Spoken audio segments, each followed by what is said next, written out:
15 years ago, a piece of technology won from the ruling world championship, undisputed world champion of chess, Garry Kasparov. 15 years ago, but we all know that wasn't really about chess. It was actually about the first time that a machine was able to see the consequences of its decisions and alter those decisions, see the consequences of the moves it makes. Now let's be honest, there's nothing really human about playing to a chess computer, right? Everybody of us has tried it. This is a really boring experience. Frustrating, and if you're my kid brother, you have thrown it out of the window after 4 times you lose from it. 15 years later, we play Jeopardy. We play an American game show where you get the answer and you have to guess the questions, and there's millions of categories. We didn't just play it to 2 humans. In the 40 years this game show existed, we played to one gentleman that for 74 times subsequent had won it, and to the other gentleman that had won most money in an American game show ever.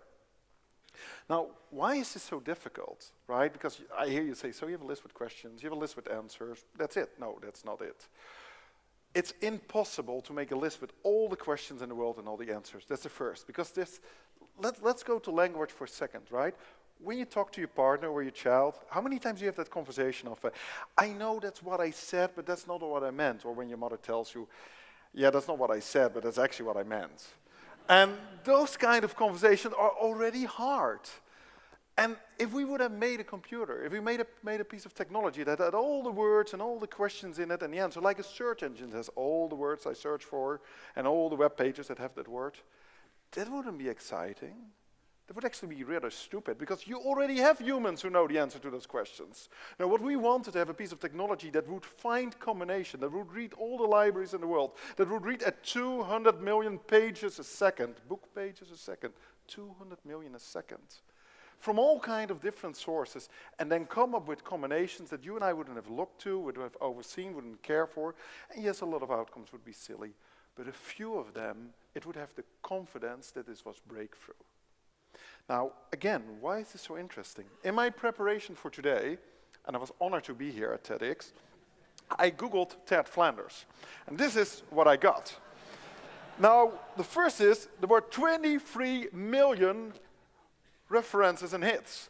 This is a really popular event, so I don't know how you got the tickets, but it's really popular. The second is, for those of you who went for the first hit and bought a ticket to be here, TEDxFlanders is a character in the American cartoon series The Simpsons.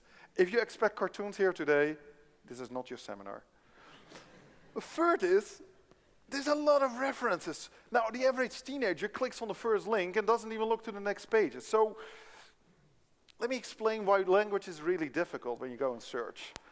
One of these days, I go to my search engine and I have 2 options. Do I want to search, or do I want their recommendation and feel lucky? You know what? I look for Hilton Paris and I feel lucky. Okay, this was a little bit too much lucky. Actually, what I really wanted is to go to a romantic getaway in the capital of France. So again, I start Googling, and I need to do some business research, and this is what I get graphically really great. Only my business research is for British American Tobacco, BAT.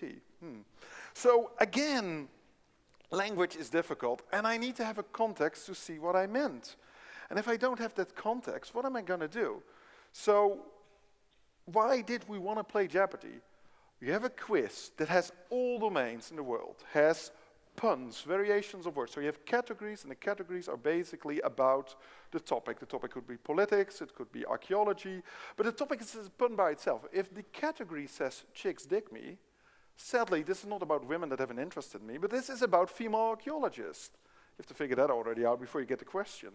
Then you get the answer, so you need to figure out what the question is. So we wanted to play against the 2 best playing humans ever and take normal questions, look to the answers in normal language, and answer them quick, accurate. Now, in Belgium, you've had this. A few years ago, you had Waagstuk or Jeopardy on the RTBF that had this quiz show. But for those of you who haven't seen it, why don't we have a look? But what you'll want to know is how Watson will perform against the world's best Jeopardy contestants. All right.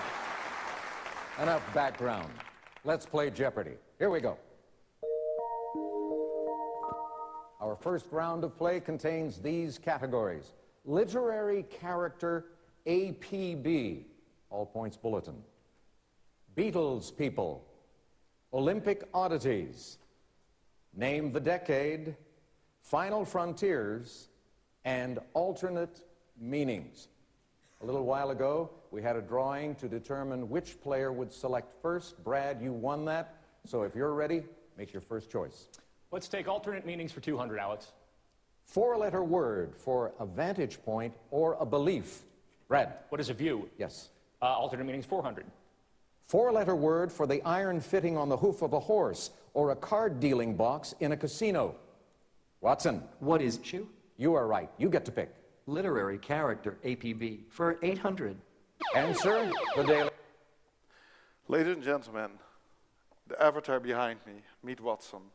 A piece of technology that doesn't think like you and me, but goes through the same process. So let's go for a few seconds to the process. The theme of today, introspection. The theme of today is introspection, and then basically the question is, how does Watson get to an answer? How does he answer, or how does it answer a question? Well, the first step is you need to understand language. So above you on the plasma screen, you actually see this line, the first person mentioned, etc. Very simple Jeopardy question, very normal. And for those of you who studied literature, I probably think you already know what I'm talking about. The point is, this technology doesn't have a database. It has all the sources, the National Geographic, all kind of literature books, works of Shakespeare fully collected, 17 versions of the Bible, National Geographic I mentioned, but National Enquirer, gossip magazines as well. And it needs to learn at that moment like a child learns, like what do these words stand for? So I have a book. Books have authors. Books also have characters. Is a character an author? Well, sometimes it is. Is an author a character? Sometimes also is. But are they the same? No, they're not the same. I learned something. So while I go to this whole process, Watson doesn't stand connected to the internet. Like the two human players in the game, it stands alone. It cannot dial a friend. So while it does that, it goes through this enormous fast amount with 200 million pages a second. And for those of you that are paying attention, at the left upper side of the screen, for you at the right side by the way, you will see a number running. That's the real-time time that Watson needs to answer that question. It's going to be under 3 seconds, by the way. Now, the brain that you and I have, most of us have at least, fits in a shoebox. Watson is around 8 American fridges. And we hope in 3 to 6 years that it actually will fit into your pocket, or the access to this kind of technology fits in your pocket. These 8 American fridges, they run to a fast amount of, do I understand the question? Do I know what the question is about? Now this is really difficult, because if I use the word run, I run for office, I run to catch the train. Have you run this at your lawyer? I suddenly get a different kind of contextual meaning just by the same word. No list with question and answers can solve that. So while I go to this, I need to go to thousands, millions of interpretation of the questions until I'm convinced that I actually understand the question. Brings me to the next step. I understand the question. What sources will I actually start to look for to build a hypothesis? Because now I understand the question, I need to develop a hypothesis where the answer can come from. To know where the answer comes from, I need to look to the sources that I have. If the question, I now think the question is about pop culture, so I look to pop music, I look to television series, I look to teenage things. Or in this case, Watson figured out, hey, this question is actually about literature. It's about a book, it's about characters, an author, and as you can see above me, it actually meant it. Third step, now when I go from this hypothesis, right, when I move from this hypothesis away, can I actually build confidence in the answer? Can I get millions and millions of answers and weigh them, say, okay, I think these are the possible questions, these are the possible hypotheses, these are the possible sources for the answers, and this is where I'm going to get the answer. Now, don't forget one thing. We're also playing a game show, right? We also want to win. Now, I hear some of you think, so what if you don't get the question in a game show? Suppose your doctor would do the same. Suppose your doctor would be able to read 200 million pages a second and actually, based on confidence, tells you, yeah, I'm going to bet on this treatment or this therapy. That certainly becomes a little bit more serious in a game show, right? So, well, Watson is doing this, is surely goes to all the options and say, what are the pros, what are the cons, what have I learned, what are the things that are related? Now, then I find musketeers, but I find Mickey Mouse. Yeah, he was a free musketeer as well. I find D'Artagnan, I find Moritz, I find Porthos, I find... So they're all musketeers, and they all come in free musketeers, but You know, one comes in one book from Andrade, the other comes in a book from Alexander Dumas. So what am I going to do? How do I know? And then slowly we come to the man in the iron mask. Now, the point here isn't that we find the answer to a question. The point is the process of introspection that it goes through, the same way like you and I. There is no list, there are no question and answer. And why is this so important? Because, ladies and gentlemen, you and I, every day, create 2.5 quintillion bytes of data. Every day. Just to give you a little metaphor, that's more than the last 5,000 years humanity has created in information. So for those of you, years ago, that were still on a clay tablet, scratching around, from that moment in time till today. Now, how do we do that? How do we create so much information? Well, every second, 1 hour of YouTube is uploaded. Every second, 1 hour of YouTube is uploaded. 140 million tweets a day are sent. Do not ask me what they're about. I didn't say they were relevant, I said there are a lot. 140 million a day, 1 billion a week. 456 tweets a second was the ultimate record. This is when Michael Jackson died. You know, it was like this, oh my God, oh my God, oh my God, oh my God, Michael Jackson died, oh my God. 5 tweets. I mean, that's what happened, but it's a lot. And then you're that company that figures out what are customers actually saying about my product? What are people actually saying about Michael Jackson who died? And what are people actually saying about TED or TEDxFlanders? And that also means, because we create more data, we start more searching. So there's 100 billion searches performed on Google every month. That's 37 times more than 5 years ago, by the way. So in 5 years' time, we do 37 searches more a month. And I hear someone there think, yeah, I do 100 searches a month, easy myself, you know, 200 even. But what are you looking for? And who answered those questions before there was a Google, or Yahoo, or a Bing? Never thought about it. But we create so much information. It's not information overload we suffer. It's a filter failure. We need assistance in finding the right information that's relevant and accurate and fast for us. So I need assistance. Now, this really becomes relevant because the moment you start Googling or Binging your symptoms for your illness, there's around 12,000 registered diseases in this world. So your doctor needs to go to all the symptoms. Imagine that that doctor had assistance of something that could read 200 million pages a second in your medical files, in your test results, in the words you said to the nurse in your intake, in your forms you filled in your bed notes, the fact that you actually recently changed address and came from a place where Lyme disease is much more occurring than the place where you're now. And suddenly, based on confidence, he has a higher feeling for a conclusion. We're not changing the doctor. We're giving the doctor a knowledge navigator to directly have a second opinion. Now, again, why is this important? Recent study shows that 81% of the medical professionals spends 5 hours or less per month reading their medical literature. I spend more time reading the Saturday edition of the New York Times a month. But also medical information is doubling every year, so it's almost impossible for a physician to keep up. This is exactly why we started this technology to cooperate with the medical profession. We could have used and started financials, and we could have used other industries, and we were doing other industries, but there were 2 reasons. One, the medical profession has more unstructured information than any other sector ever, notes, words, things that aren't in a database or a table. The second, most members of our team are mid-40s, mid-50s. We like this stuff to be available when we push 60.